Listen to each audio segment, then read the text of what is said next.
Hey, it's Paul. Welcome back to B&B Talk. Don't forget to do me a favor and hit the subscribe button. And I'm going to jump right into today's episode. We see Ridge and Caroline, and they're basking in the glow of the whole proposal thing, and they're obviously in awe of the fact that they're going to spend the rest of their lives together. And Caroline's in awe of the ring and the way the proposal happened. So it's great to see. And after that, we flip to Brooke, and she asks Thomas how Ridge could change his mind. In fact, she's kind of beside herself, about the whole baby thing and him making a life with Caroline. And Thomas says that Brooke should talk to him if she's got any questions, because he doesn't know why he changed his mind. And she agrees. She says she's going to talk to Ridge.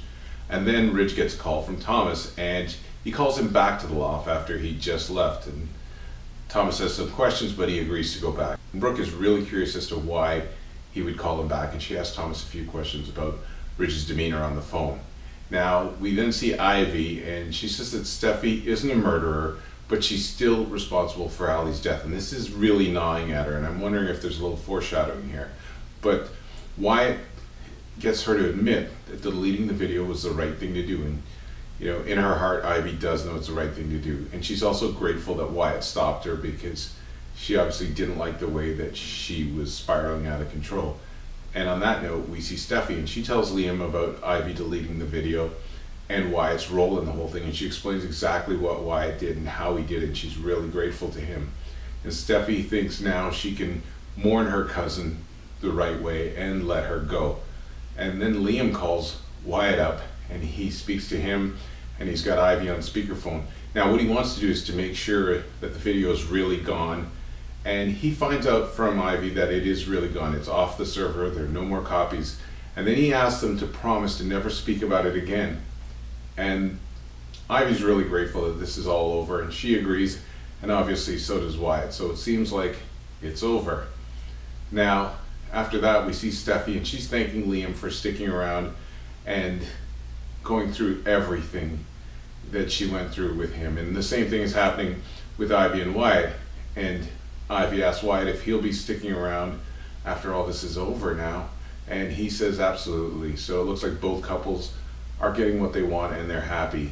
And at one point, Liam and Steffi try to figure out why Ivy did what she did. And Steffi really chalks it up as Ivy was punishing herself for not catching the signs, and it was misguided or misplaced, and she was taking that anger at not seeing the signs of her cousin. She was taking that out on Steffi.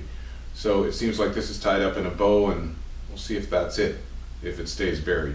Now, after that, we see Thomas, and he shows up at Ridge's, and Ridge promptly tells him that Caroline and he are getting married. So not only are they having a family, but they're getting married, and he wants Thomas to be the best man. Now, Thomas is in a bit of a spot, obviously, and he quickly agrees, and then Ridge leaves. Now, Caroline is alone with Thomas, and she asks him why he didn't say no. And Caroline says that Ridge can never find out about this, because it'll not only ruin her life, but it'll ruin Thomas's life too, because his father will not want anything to do with him. And Thomas knows that. But then Thomas and Caroline argue over that night, and he keeps stating his position and saying it wasn't rape, and he thought that they'd broken up, and he thought that she wanted him and that they were going to be together. And she denies it. She says no. And he thought that she wanted to make love, and she says no.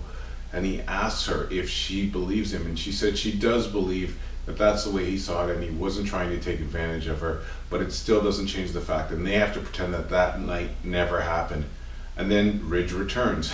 He's really quick, and he's got a bottle of champagne, and he sees that Caroline's been overcome, and she's crying, and he asks her why she's crying, and she says she's just emotional. And then with that, Ridge goes to open up the champagne and begin the celebration. And that's where we leave things off. So a really interesting episode. Don't forget, please follow us on social media and keep subscribing. It's Paul, it's B&B Talk. Have a great day.